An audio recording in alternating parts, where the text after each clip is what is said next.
Welcome back to Bachelor Happy Hour's Golden Hour. Thanks for joining us. We're so excited to be back. Another week, another podcast, some more fun. How are you doing today, Susan? I'm doing fabulous in beautiful St. Martin. It's absolutely gorgeous, as you know. Yes, as I know, Susan spends most of her time now in St. Martin. I never get to see my friend anymore. Oh, sure, you're a busy girl anyhow. But today we are going to answer more of our fan questions. And make sure, everybody, you're submitting those because we love these. I mean, we wouldn't be able to give any advice if they didn't send them in, right? That's exactly right. How do they do it, Susan? How do they do it? You remember what to do. Just go to bachelornation.com/golden hour and keep them coming. Okay, so send us everything. Send us your questions, your updates, all of it. I'm sure now you all know about Susan and her love of her life, Frederique. So I'm sure you all have questions. We're going to give you updates. You're going to send us questions. That's the way it works. You can DM us on Instagram at Bachelor Happy Hour. We definitely want to hear from you. And definitely ask away. I'll tell you anything you want to know. Okay. So now it's time to get into our episode. Let's start, Kathy, with the question of the day. Okay. Question of the hour, question of the day. Here we go. How did you handle meeting your child's first serious significant other? The person they thought they were going to marry, the person they did end up marrying, spending their life with, etc. Oh, how'd you do it, Susan? So I thought he was adorable, and I did. Wait, is this your daughter's boyfriend? Yes, my daughter. Oh, okay. Her first real love affair, yeah, you know. Yeah. And we met his family eventually. Like, we were all close. I accepted it like no other. I just thought everybody in his family was great. However, it didn't work out after, I guess it was about a year and a half, 2 years maybe. And that was hard. That was really hard for me. Wow. Yeah, that was, how old was she? Oh, about almost 17. Wow. Mm-hmm. So my daughter, she had met a guy. She was at a private school, played in the soccer academy. And so they had soccer players from other countries. And she fell in love with a guy from Guatemala. To this day, I am friends with him, his wife, his 2 kids. But when they broke up, she started dating another soccer player. And that kind of went on for years. But the funny thing was, when they broke up, she was like, "Mom, my heart's broken. You don't understand. We were going to get married." I was literally choking, trying not to laugh. I mean, I didn't laugh, but she was like 17. They were going to get married. Yeah, I was upset too. Yeah. And then my son, my other son's not married, but my son that is married, as you married him the second go around, the first one, I remember saying to my husband, "I don't think this is going to work." And my husband said to me, "Keep your mouth shut and welcome her to the family." Now, unfortunately, he was not alive when the demise of their marriage came. But believe me, every day I light a candle and say, "I told you so, Daryl. I told you so." That's true. But that's too funny for him to say, Kathy. Stay out of it. Yep. What about your son when he got married? So Christopher met Jess. They knew each other from school. He had some others. And both of my boys, nobody was ever for real. Nick had one that I thought would last forever. And they were bad for each other. They went through some terrible things. But when Chris came out of rehab, he was living in Florida for 3 months in a special place. So he got his things right. Yeah. And Jessica is like, I just adore her. It was the best thing that ever happened. He said, "Mom, she's different than anybody." And Mom, that's what you want to hear. She's the one. She's the one. Yeah. And I will say to you, when Caitlin married Johnny, her husband now, she used to say she met him when she was 30 or 31. And Kate, my daughter is beautiful and she's smart. And she kept saying, "What's wrong with me? What's wrong? Why can't I meet a guy?" Well, let me just tell you something. She met, you know how people say, "Oh, I don't like my in-laws." Their son-in-laws or daughter-in-laws, I would walk on hot coals for my son-in-law and now for my daughter-in-law. I just feel so lucky that they got it right. Yep. They got it right. Chris definitely got it right. Definitely. Yeah. I love it. Did you ever tell your kids like you're dating the wrong guy or the wrong woman? Did you ever tell them? No, not really. In so many words, I didn't approve, but I felt like when you say that, like when I was a child, Yeah. when my mother didn't like somebody, You rush wanted into them their even more. arms. That's Yeah. right. So no, Yeah. no, I really Yeah, didn't do that. I'm trying to think. I never did. No, that's not true. When Kyle was dating his first wife, funny, he doesn't remember this, but I said to him, she'd been married before and had 2 kids from a previous marriage. And I remember saying to him, Kyle, marriage is so tough.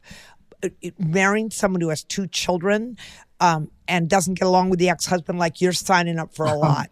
And it's hard, but I try to keep my mouth shut on that one. Yeah, But I mean, what can we do? you got to let them learn isn't it? Would you say that youth is wasted on the young? Like it takes so long for them to learn the life lessons. Yes, and I still learn at 60 plus. Well, when we stop learning, Susan, you know what happens. We die. No. Yeah. I'm still learning, trust me. She's still learning. I know. Well, I don't know. Right. It's tough. Those of you who are dealing with it, and there are a lot of people dealing with breakups, it's hard. It's a delicate balance when to open your mouth and say something and when to just let them suffer. We all hate to see our kids cry and have that first heartbreak. Do you remember your first heartbreak? Almost definitely. Mm-hmm. Yeah, I do too. I mean, Most it was definitely. brutal. Yeah, It was they brutal. are. Yeah. Well, But anybody that is dealing with it, I hope you love them.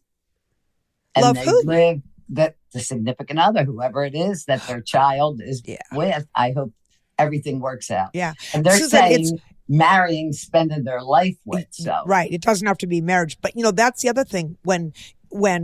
If my child came to me and said, I'm very unhappily married, what do I do? And Kathy, I'm likely to say, if you're miserable, kick his ass to the curb or kick her ass to the curb, right? But you know what the problem with that is?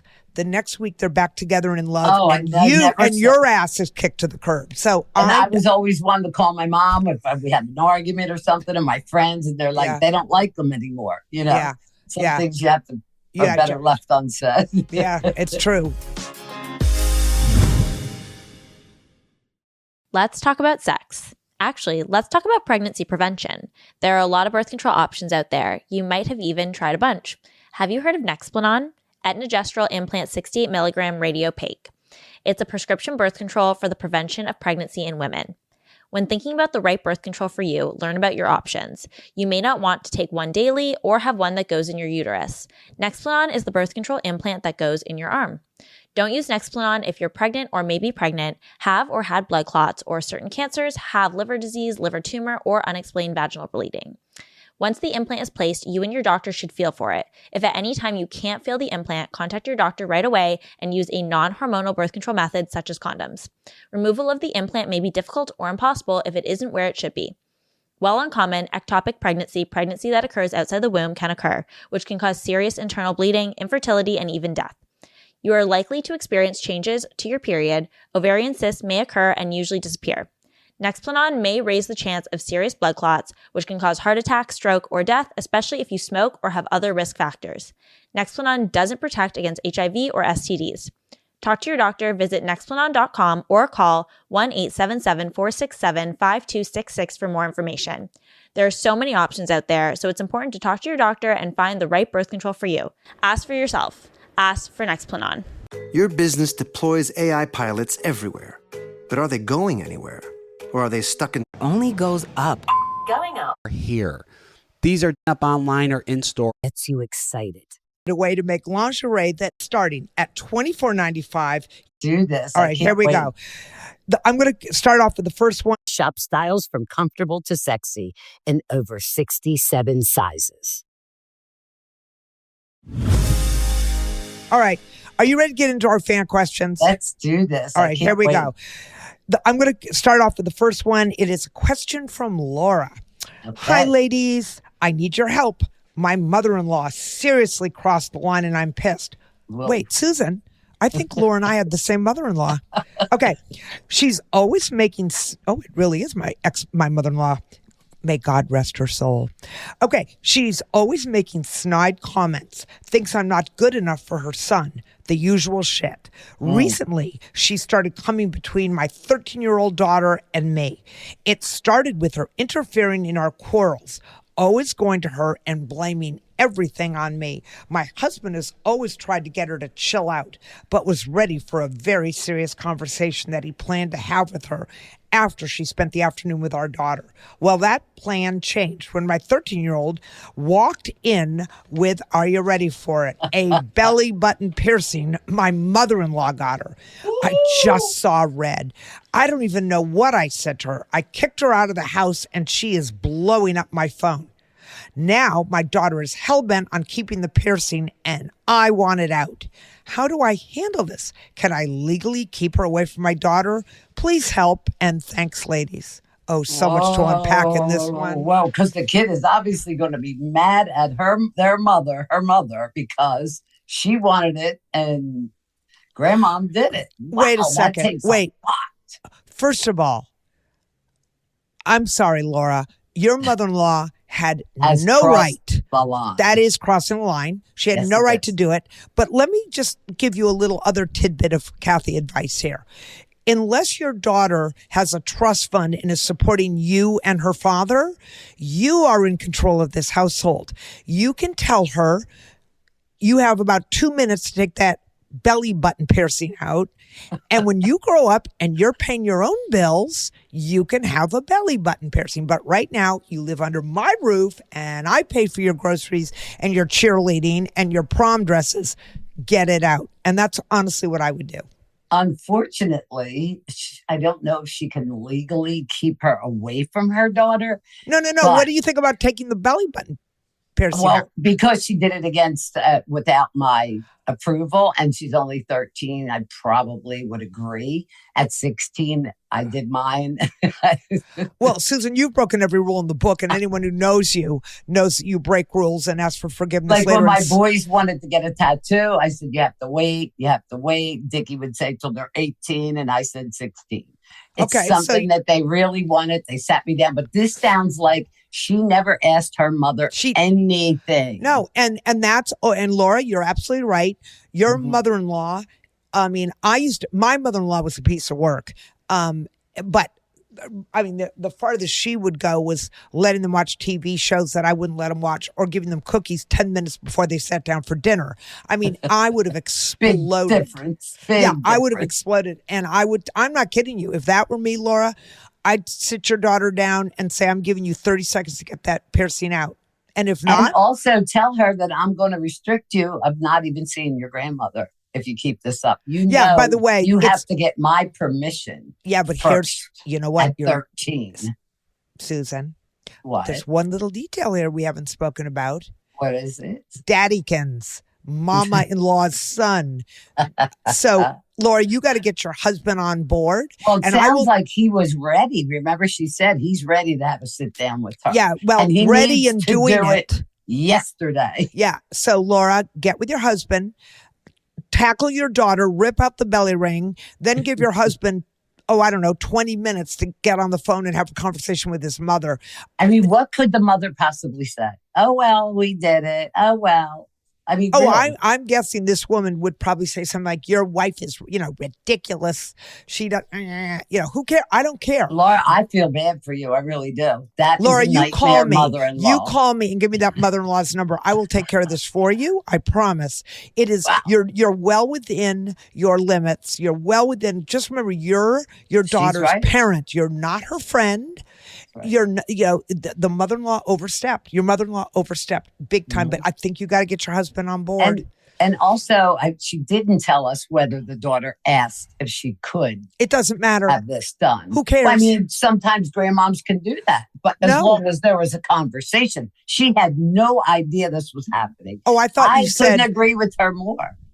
Yeah, I thought you said, we don't know if the grandmother asked Laura. No, not the grandmother. The daughter asked her mother. Had she been talking about it, and the mom said no, and then grandmother took her out and did it anyhow? That's Susan, even worse. To me, it doesn't matter. Stick to the facts, ma'am. The facts are the mother-in-law took her, overstepped. Get it right. And Laura, I'm going to tell you something that I learned the hard way.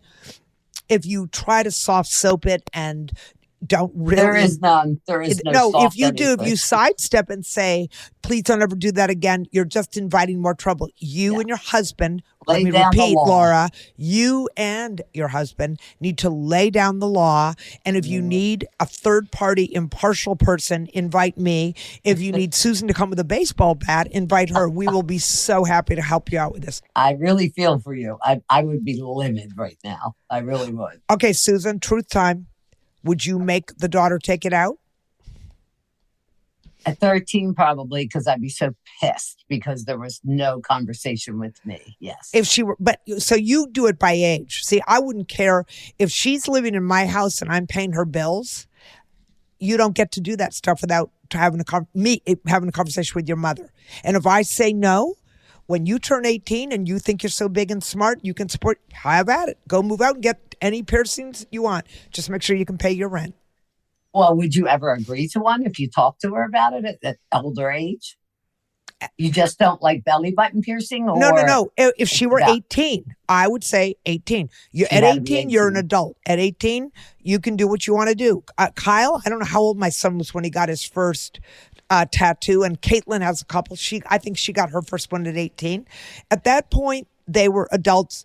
I didn't pay for it. I didn't, they didn't ask my permission, Right. and they were adults Mine at was that point. 16. I let them do some things at 16. But thank you for your question. And gosh, I wish you luck. I mean, Let I'd me be know, coming Laura. undone right I now. think everyone can tell my mother-in-law and I and my father-in-law, as I said earlier, my mother and father-in-law are deceased. May God rest their souls. But we had a difficult relationship my entire 46 years of my marriage. So get it under control now, Laura. Okay, the next one, Kathy, is from Anonymous. Okay. Ladies, I really need your help.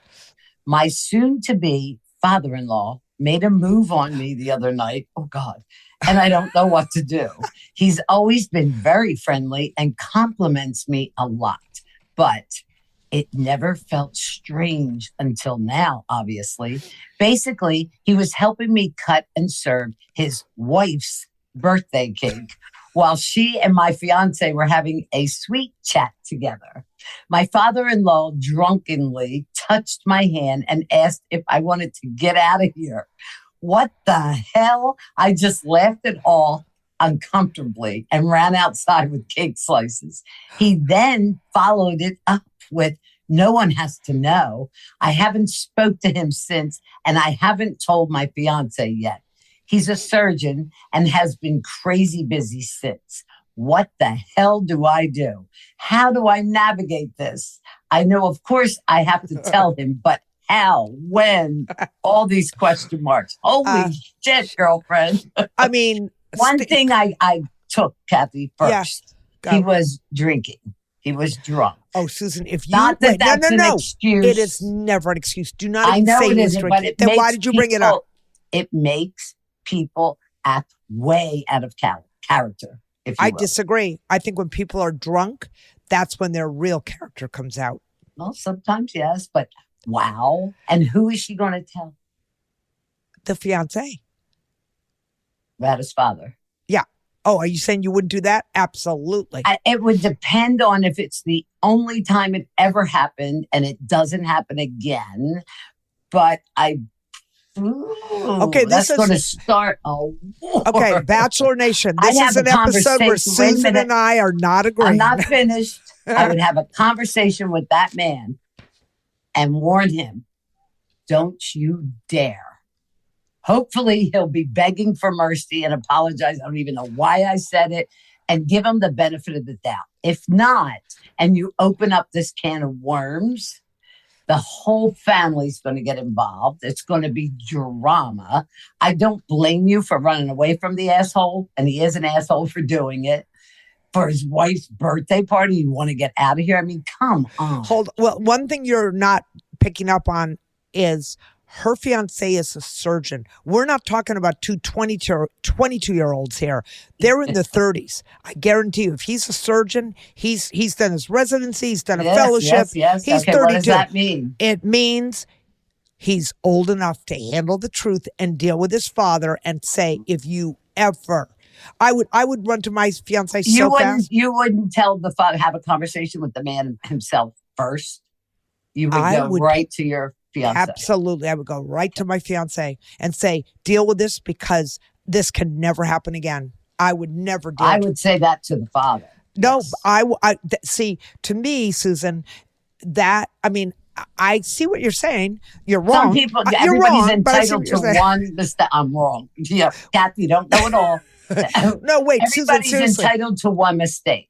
And this was a big mistake. And I'm going to give him the benefit of the doubt and say, listen, don't ever. Hopefully he'll be mortified and say, I can't believe I did that. It depends on how he answers. And if he didn't answer properly, then of course you go tell your husband. So I just play the what if game, right? What if she doesn't tell her fiance, they get married, and the guy attacks her, and then she goes through now a husband. Her. Whatever. Grabs her and throws her in the bushes. Whatever. For God's sake. Well, Susan, I have a newsflash for you. He did not want to take her hand to go out and buy her cotton candy. Let's be clear. No, it was pretty obvious what he was saying. No one has to know. So I'm saying... Drunkenly. Well, being drunk is no excuse for bad behavior. Ever. So, and I told my kids that from the time they had their first glass of beer. You can tell them anything you want. When you're drunk, it's a whole different story. And that's why... when you're drunk, if you get caught for a DUI, you did it. You knew what the consequences were. This idiot got drunk. This isn't a DUI, Kat. This isn't. This was flirting from future father-in-law. That's disgusting. Yeah. And I'm going to my fiance and I'm going to say, you tell your father if he ever does that again, he's not going to like what happens to him. Okay. All right, babe. So I know you're anonymous. I know you're listening to this. Let me know how you do. Yes, we want to know. And by the way, Anonymous, you say, I know, of course, I have to tell him, but how and when? I think she is referring to her fiance. So, Anonymous, I'm on the same page with you. You do need to tell him. When? The sooner the better, by the way. And you know what? You don't have to go crying and say, I can't. Just say, I need to talk to you calmly and patiently. I need to talk to you about something that happened.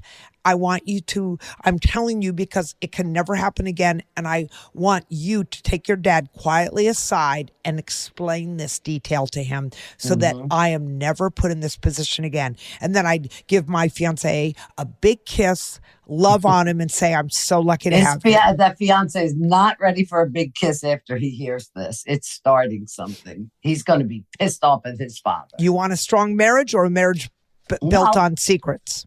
No, that's not Kat. You don't think it's a secret? I think the man fucked up because he was drunk. I really do. Messed up. So you are making an excuse because he was drunk.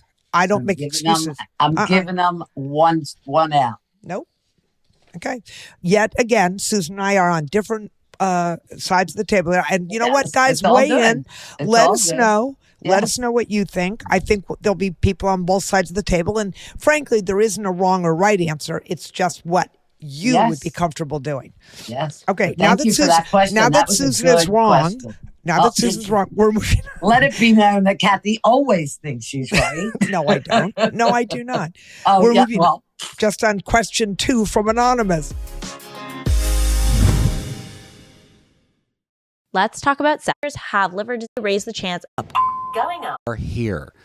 Sign up online or in store and you'll start saving instantly. And always be sure to check the CVS Health app for deals and savings.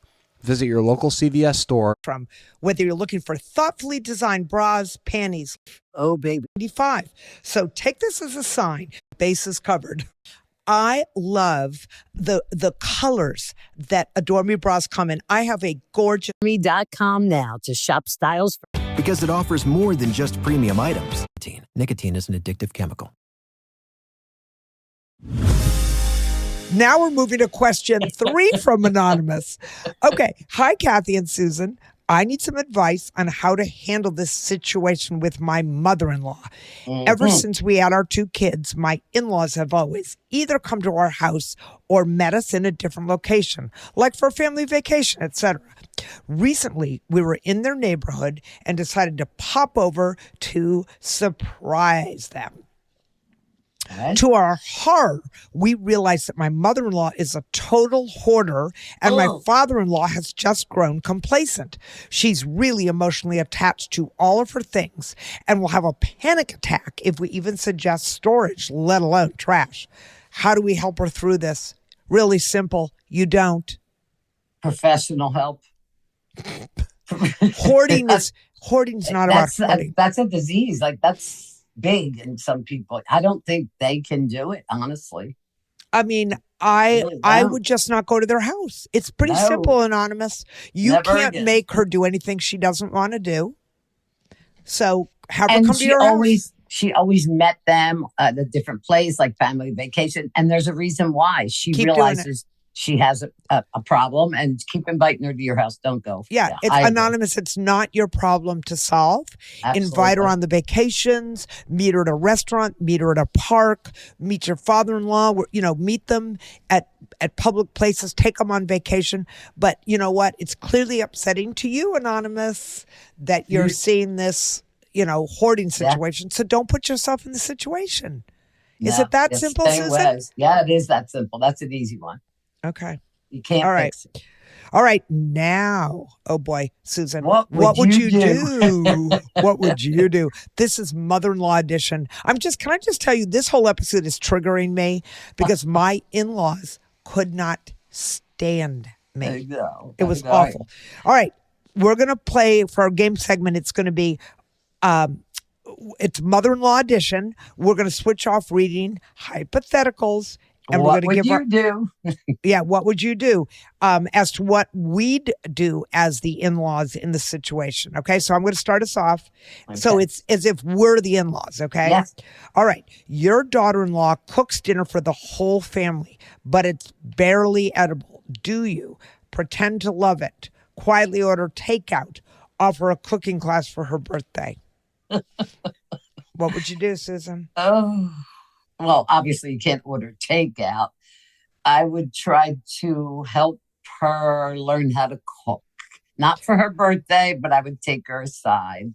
I mean, obviously, if you barely edible, everybody there is going to be obvious, but I would never embarrass her. I would Right. try to eat as much as I could. Right. Yeah. I would not pretend to love it. I would eat some of it and then I would do what you said. I would take her aside and say, "Sweetie, I know you tried so hard on this I meal." want to teach you a few But things. you know what? Yes. Maybe it's just, let's look at the positive here. Maybe it's just one bad meal. I cooked a meal once. Let me just tell you, for friends, this is when my husband cooked this meal. I'm wrong. We invited friends over and she was a gourmet cook, unbelievable cook. And I was very nervous about having them over. Well, Daryl decided to grill chicken on our new barbecue. Well, when I tell you cooked, he crucified this chicken. It was down to black. Like put you the did fork that in. burger that night when we were on Yes, the phone. that's right. It was worse than that burger, Susan. It went right to the bone. Like the meat just was gone. It was charred skin right to the Did bone. anybody say anything? So I was profusely apologizing. I was like so embarrassed. Do you know what she said? That's what made me think of it when I read this question. What? Our friend said, "This is delicious. I love barbecued chicken. Thank you so much for having us. We just love your company." That was a And rule. they went through drive-through on the way home. Probably. But the point is, we had fun. She didn't embarrass Yeah. me. No, I would never embarrass. I was mortified. But yeah, I don't think you pretend to love it, but I think you just No, eat. you And it just might have only been one quietly bad say meal. nothing. Yes. It might have just been one meal, like my barbecue chicken. Maybe it wasn't, maybe she's a You fine never know. cook. You never know. All right. Your son and daughter-in-law announce they are moving to another country. Do you plan monthly visits immediately, guilt trip them into staying, or act supportive while secretly sobbing in your wine? I'd be planning my trips. I was just going to say, I would be planning my trips. Big time. I'd be happy and excited for their experience that they're going to have. Yes. Yeah. Absolutely. And we agree, Kathy. I love it. Okay, go read the next one. Okay. You catch your future daughter-in-law sneaking a cigarette behind the house before family dinner, and she thinks no one saw. You know this is something that really bothers your son and has been discussed about it many times, especially now that they're trying to get pregnant. Oh, God. Do you pretend you didn't see it, casually drop off a pamphlet about lung health, or sneak her a lighter for solidarity? What? Yeah, I picked none of those. I would pick E, and I'd whisper in her ear how unhealthy it is and something like that. Yeah. No. I would not do any of that. Yeah. I would walk up to her quietly, and maybe not even that night. But I would at some point quietly talk to her and say, "Talk to her," but they're asking about when we go to the son. And I'm saying I would not go to him. I would quietly at some other time, not right then and there, call her up. Let's call her Susan. Susan, I saw you. Of course smoking. We call her Susan. Of course we do. I saw you smoking, and that is between you and my son. You. However, I think it is not only are you trying to get pregnant, but you're starting your marriage or relationship. It's a lie. So you might want to think about that. Because I think if you could get her to look at it in a different light, that it's creating a lie. It's a lie between them. Never mind the health of the baby and all that stuff. That's what I think. Yeah. All right. You got the next one? Okay, here's the next one. Your son and his soon-to-be wife insist on getting you a dress for their wedding to make it special. When you get it, it's absolutely hideous and does not work for you at all. Do you? Wear it proudly. Try to talk to them about it, or not say anything and just wear something else. That's easy. If they're insisting, I'm going to insist that they don't do it without me because I'm a picky one. I was just going to say, I can't imagine my son, first of all, shopping. Let's start there. Who does that? Really, who does that? Well, actually, I had a friend who just was telling me that they did buy a gay couple that just got married, and they did pick out the outfit for them, but that's a little different, I mean, whatever. Yeah, that's I would have to talk to them about it and say, no, I have to try it on. I have to like it. Easy. All right. You find out your daughter-in-law hates your famous holiday cookies. Do you switch recipes just for her? Make an extra and joke about it. Tell her lovingly that she's wrong. Oh, I'm interested in your answer because I know exactly what I would do. What would you do, Susan? Oh, honey, you don't like those? That's a shame. We all do. I mean, don't see. eat 'em. I wouldn't. I don't care. Don't eat I would 'em. make a joke about it and say, Susie Q over here didn't like my snickerdoodles, so I made them. But I know everyone else does. So Susie, or try a different one. I would. Several. I would make it. I would do one. it. All right. Your son and daughter-in-law adopt a giant dog that sheds everywhere. Well, can I just tell you, I'm never going to visit, and invite you to stay at their fur-filled house. Do you pack a lint roller and suck it up, make an excuse and book a hotel nearby, or confront them on the issue? Oh, I know exactly what I would do. I mean, it's their dog, and if I'm going to visit, I'm going to pack a lint roller and you know what? It up. You know what I do? Because my daughter and her husband have a boxer, and I love that dog. But oh my God, it's hair everywhere. When I've stayed at their house, all I do is close the bedroom door so that dog cannot get in and get on my clothes. And I'd probably be cleaning the house. I'd be vacuuming. Yeah, Susan would be sweeping it. She'd never mind. You'd be vacuuming the dog. Exactly. Oh, God. All right. That was so much fun. Thank you to all of our listeners. I have been traumatized by all of this talk of mother-in-laws and father-in-laws. And all of you, and dog hair. To all of you who are even contemplating getting married, you will have a mother-in-law. You will have a father-in-law. Remember, you're not just marrying the guy. You're marrying the family. You're not just marrying the woman. You're marrying the family. Get it right. Yeah, right. Sometimes you can't help it, though. They come with I the know. package. But thank you, everybody, for joining us. And be sure to follow Bachelor Happy Hour as we have new episodes coming out every week. And I know you don't want to miss anything. No, I mean, why would they want to miss it? Next week, we're going to talk about son and daughter-in-laws to see if we can traumatize everyone further. But in the meantime, submit your questions to us. You go to bachelornation.com/golden hour or DM us on Instagram at Bachelor Happy Hour. We really do want to hear from you. Listen to Bachelor Happy Hour's Golden Hour on the iHeartRadio app or wherever you listen to your podcast. Thank you. Have a great week.